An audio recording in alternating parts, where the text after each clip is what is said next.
है बादल हाय सानो मारुनी नाचिदेऊ नहा नाचिदेऊ। टैक्स हेवन एक ऐसा कंट्री या स्टेट जहां पर कोई टैक्स नहीं लगता या फिर आप पर मिनिमल टैक्स लगाया जाता है। आपने सुना होगा केमन्स आइलैंड का नाम, British virgin island and Bermuda जैसे कंट्रीज का। क्या आपको पता है इंडिया में भी एक ऐसा ही मिनी टैक्स हेवन है? हाँ जी दोस्तों, इसी टैक्स हेवन के बारे में हम इस वीडियो में जानने वाले हैं। ये कैसे बना, क्यों बना और आज के डेट में इसका क्या स्टेटस है। दोस्तों बात है 7 अप्रैल 1975 की, जब इंडियन मिलिट्री इन्वेड करती है सिक्किम में और वहां के चौग्याल को हाउस अरेस्ट में रख लेती है। चौग्याल दोस्तों एक स्पिरिचुअल लीडर होता है या फिर आप बोल लो सिक्किम का राजा। और 16 मई 1975 को सिक्किम बन जाता है इंडिया का 22nd स्टेट। अब ये कैसे होता है, क्यों होता है, इसको समझने के लिए हम जाते हैं हिस्ट्री के कुछ पन्नों में। 1642 3 ग्रेट लामास मिलकर के सिक्किम में स्टैब्लिश करते चौग्याल का। वहां पे पहले चौग्याल बनते फुनसुक नामग्याल। एंड दोस्तों सिक्किम हमेशा से एक इंडिपेंडेंट टेरिटरी रहता है और लगभग 500 ईयर्स तक वो एक ऑटोनोमस स्टेट के जैसे चलता है। बट फिर 18th सेंचुरी में ब्रिटिशर्स इंडिया में आते हैं रूल करने के लिए। जब ब्रिटिशर्स आते हैं इंडिया में तो सिक्किम और ब्रिटिशर्स का एक बहुत ही अच्छा ट्यूनिंग होता है और उसका एक मेन रीजन होता है कि उन दोनों के कॉमन एनिमी होते हैं। एंड कहावत है दुश्मन का दुश्मन दोस्त। उन दोनों के कॉमन एनिमी होती है नेपाल। अब नेपाल क्यों कॉमन एनिमी होती है, तो नेपाल में उस टाइम पे गोरखास काफी डोमिनेट कर रहे होते हैं। एंड गोरखास जाने जाते अपने फाइटिंग स्पिरिट के लिए, अपने ब्रेवरीज के लिए। तो गोरखास एक्सटेंड करना चाहते थे अपने टेरिटरी को और उनका एक मेन फोकस था सिक्किम पर। और उन्होंने सक्सेसफुली 18th सेंचुरी में सिक्किम पर इन्वेड करके कैप्चर भी कर लिया और वहां के चौग्याल को जाना पड़ा तिब्बत में शरण लेने के लिए। ब्रिटिशर्स और नेपलीज के बीच के दुश्मनी का रीजन ये होता है, ब्रिटिशर्स को चाहिए होता है नेपाल के टेरिटरी का एक्सेस। नेपाल के थ्रू वो ट्रेड अपने एक्सपैंड करना चाहते थे विद तिब्बत। उसी चीज का फायदा उठाते हुए 1814 में ब्रिटिशर्स नेपाल के अगेंस्ट वॉर अनाउंस कर देते हैं और वो वॉर का नाम होता है एंग्लो नेपलीज वॉर। वो वॉर करीब 1.5 साल तक चलता है बट एंड में नेपाली ट्रूप की हार हो जाती है। दो गोरखालीज अपने fighting spirit, never die attitude के लिए जाने जाते हैं बट क्योंकि उनके पास मॉडर्न इक्विपमेंट नहीं होता है, उनके फूड एंड वाटर सप्लाईज को कट कर दिया जाता है, तो वो 1.5 साल के बाद उन्हें सरेंडर करना पड़ता है 1816 में। अब वो वॉर के साथ ही एक ट्रीटी साइन होती है British government and Nepalese troop के बीच में, जिसका नाम होता है सुगौली ट्रीटी। इसी ट्रीटी के तहत नेपाल को अपने कुछ कंट्रोल टेरिटरीज से अपने ट्रूप्स को वापस लेना पड़ता है। इसमें इंक्लूडेड है Kumaon, Garhwal and of course Sikkim as well. अब जैसे सिक्किम नेपाल के कंट्रोल से रिलीज होता है, इसमें आ जाता है ब्रिटिश गवर्नमेंट का कंट्रोल। अब कट टू 1947। 1947 में इंडिया को आज़ादी मिलती है ब्रिटिश गवर्नमेंट से।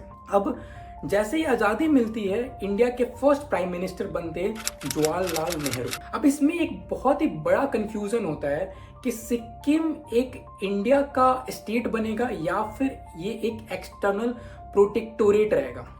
दोस्तों एक्सटर्नल प्रोटेक्टोरेट का मतलब ये होता है कि वो टेरिटरी इंडिया का पार्ट नहीं होगा बट इंडिया उसे एक प्रोटेक्शन देगा थ्रू ओन मिलिट्री। अब जवाहरलाल नेहरू नहीं चाहते हैं कि वो फोर्सेस का इस्तेमाल करके, वायलेंस का इस्तेमाल करके सिक्किम पर कैप्चर कर रहे हैं और उससे अपना स्टेट बनाए। तो उन्होंने 1950 में कॉन्स्टिट्यूशन में एक स्पेशल प्रोविजन को इंट्रोड्यूस करा एंड सिक्किम को एक स्पेशल स्टेटस के थ्रू प्रोटेक्टोरेट का दर्जा दिया गया। अब इसका एक बहुत बड़ा रीजन ये भी था कि वो चाइना को प्रोवोक नहीं करना चाहते हैं, क्योंकि चाइना भी इक्वली इंटरेस्टेड होता है सिक्किम में। दोस्तों उस कॉन्स्टिट्यूशन में प्रोविजन के बाद इंडियन मिलिट्री स्टेशनड हो जाती है सिक्किम में। यहाँ तक सब बढ़िया होता है बट धीरे धीरे करके इंडियन गवर्नमेंट अपने ट्रुप्स को और इंक्रीज करती है सिक्किम में, जिसके वजह से वहाँ के चौग्याल और नर्वस हो जाते हैं कि उनको ये लगता है कि Indian government is trying to take control of Sikkim, जिसकी वजह से वो काफ़ी सारे लेटर्स भी इंडियन गवर्नमेंट को लिखते हैं to withdraw their troop. But उनकी मुसीबत और बढ़ जाती है जब 1966 में इंडिया की प्राइम मिनिस्टर बनती है इंदिरा गांधी। दोस्तों, इंदिरा गांधी का ये मानना होता है कि जो डिसीजन लिया गया था 1950 में to not make Sikkim a part of India is against the wishes of people of Sikkim. और ये बात इन्होंने अपने क्लोज एडवाइजर पीएन धर को भी बोला कि उनके फादर जवाहरलाल नेहरू ने एक ब्लंडर डिसीजन लिया, वो सिक्किम को एक्सटर्नल प्रोटेक्टोरेट बनाकर। अब इन्होंने ऐसा इसलिए बोला, इसको जानने के लिए हम जाते हैं वापस से 18th सेंचुरी। जब 18th सेंचुरी में ब्रिटिश गवर्नमेंट कंट्रोल लेती है सिक्किम का, तब वो काफ़ी सारे नेपलीज वर्कर को इनवाइट करती है सिक्किम में काम करने के लिए। वो बेसिकली कॉपर माइनिंग में हेवीली डिप्लॉय करती है नेपलीज लोगों को। अब जब तक नेपलीज नहीं आते सिक्किम में, सिक्किम का मेजर जो डेमोग्राफिक स्ट्रक्चर होता है उसमें होते हैं भूटियाज, लिम्बूज एंड लेपचाज। बट जैसे नेपलीज को हेवीली वहाँ पे डिप्लॉय करा जाता है, उसके बाद नेपलीज लोग वहाँ के डेमोग्राफिक स्ट्रक्चर में मोर देन 50% शेयर ले लेते हैं। बट वहाँ पे मोर देन 50% शेयर होने के बाद भी वहाँ के चौग्याल एंड एलाइट कम्युनिटीज उनको उनका राइट नहीं देते, उनको उनका लैंड नहीं देते हैं, उनको उनका इलेक्ट्रल राइट नहीं मिलता है, जिसकी वजह से नेपलीज लोग वहाँ पे बिल्कुल नाखुश होते हैं। तो जब 1950 में ये डिसीजन लिया जा रहा था कि सिक्किम को एक इंडिया का पार्ट बनाना चाहिए या फिर एक प्रोटेक्टोरेट होना चाहिए, उस टाइम पे नेपलीज लोग वहाँ पे जो डोमिनेटेड पीपल थे उनका हमेशा से ये इन्फ्लुएंस था कि इंडिया का पार्ट बन जाना चाहिए। तो पहला रीजन तो दोस्तों ये था। अब दूसरा reason because of which Indira Gandhi ये चाहते थे कि Sikkim should be part of India, उसकी रीजन ये थी होप कुक। होप कुक दोस्तों चौग्याल की वाइफ होती है उस टाइम पर। दोस्तों, होप कुक अमेरिकन लेडी होती है और उसके पास फॉरेन पासपोर्ट होने के कारण से काफ़ी सारा मीडिया अटेंशन मिलता है। अब मीडिया अटेंशन का फायदा उठाते हुए वहाँ के चौग्याल ये लोगों में परसेप्शन डालना चाहते हैं कि Sikkim is a autonomous state and India का बिल्कुल भी इन्फ्लुएंस नहीं है। अब ये चीज Indira Gandhi and Indian government को बिल्कुल पसंद नहीं आता है। दोस्तों, इसी रीजन से इंदिरा गांधी 1972 में RN काओ को बुला करके ये बोलती, can you do something for Sikkim.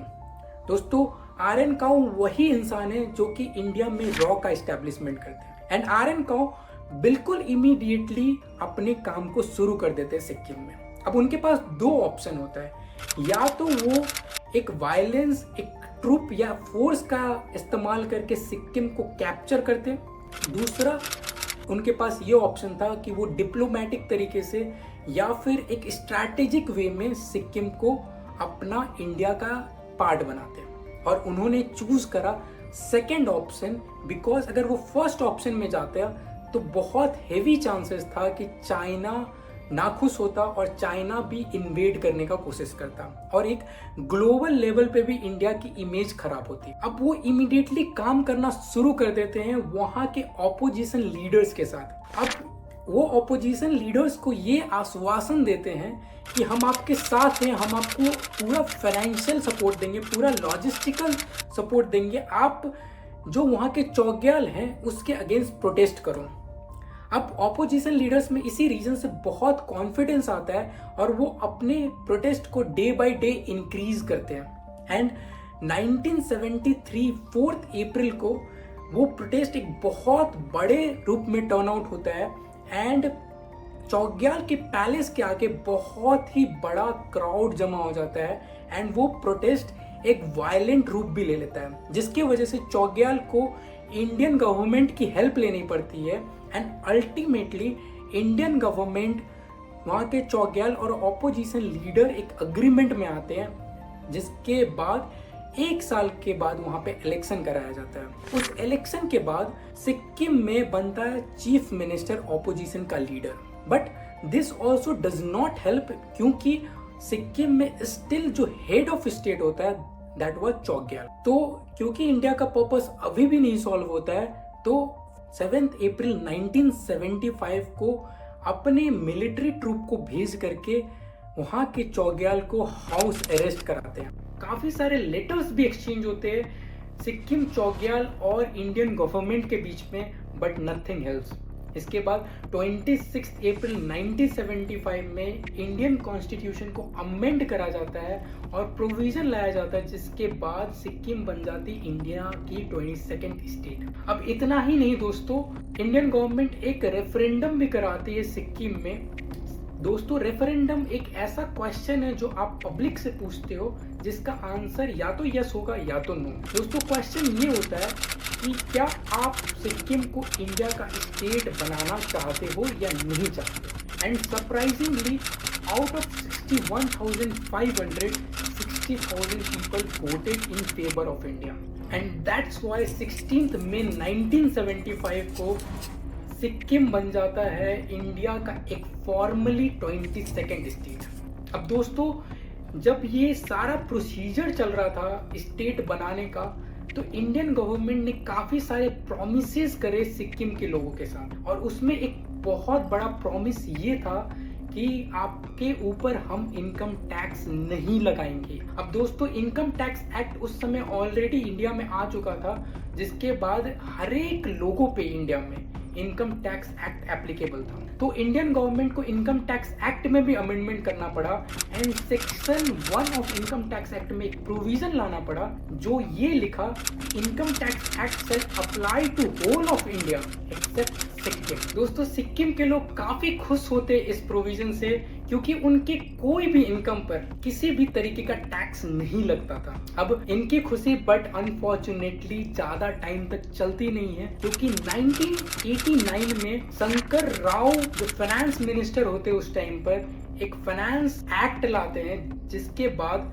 वो स्पेशल प्रोविजन जो सिक्किम को दी गई थी वो विड्रॉ हो जाती है एंड सिक्किम पर भी equally income tax act applicable हो जाता है। अब ये चीज चलती है 1989 से 2008 तक, जब सिक्किम के लोगों को भी इनकम टैक्स एक्ट बिल्कुल बराबर तरीके से देना पड़ता है। 2008 में जब पी चिदम्बरम इंडिया के फाइनेंस मिनिस्टर होते हैं, वो ये चीज रियलाइज करते हैं कि सिक्किम के लोगों के साथ एक अनजस्टिस हुआ है, क्योंकि उनको एक वादा किया गया था जब स्टेट बनाते टाइम में कि हम आप पर इनकम टैक्स नहीं लगाएंगे। तो वो वापस से वो स्टेटस तो रिस्टोर नहीं करते हैं, बट एक वो मिनी सॉल्यूशन निकालते हैं, बीच के सॉल्यूशन निकालते हैं और एक सेक्शन इंट्रोड्यूस करते हैं इनकम टैक्स एक्ट में, that is section 10 subsection 26AA। Basically section 1026AA में ये लिखा गया था कि अगर आप सिक्किम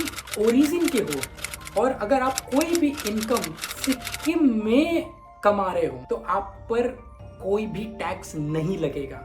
बेसिकली अगर आपका इनकम अक्रू और अराइज हो रहा है सिक्किम में तो आप पर कोई भी टैक्स नहीं लगेगा, बट आपको होना पड़ेगा ओरिजिन ऑफ सिक्किम। और दूसरा और एक एग्जेम्पशन दिया गया, अगर आप कोई भी इनकम कमाते हो सिक्योरिटीज पे थ्रू इंटरेस्ट एंड डिविडेंड, उस पर भी आपको टैक्स नहीं लगेगा।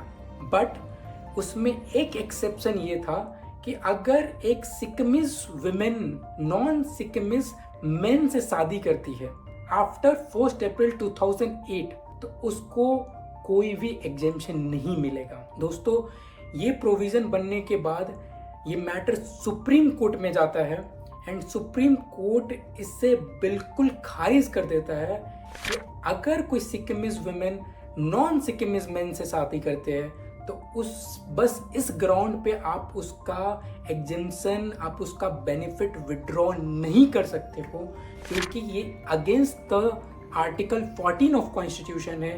It is against the natural justice, it is against the gender equality. उसी के बाद वो वाला प्रोविजन जहाँ की Sikkimese women non Sikkimese men के साथ शादी करती है, वो वाला तो एप्लीकेबल नहीं होता है। बट आज की डेट में भी अगर आप सिक्किमिस ओरिजिन के हो और वहाँ पे आपको इनकम कमाते हो और आउटसाइड भी कमाते हो थ्रू सिक्योरिटीज, तो आपको कोई भी टैक्स नहीं पे करना पड़ेगा। And that's why I said in the beginning of video, India में भी एक मिनी टैक्स हेवन है, that is Sikkim. I hope आपको ये वीडियो पसंद आया हो, इंफॉर्मेटिव लगा हो, तो please do share, please do comment, please do hit the big fat thumbs up. मिलते हैं अगले वीडियो में, till then bye bye and take care.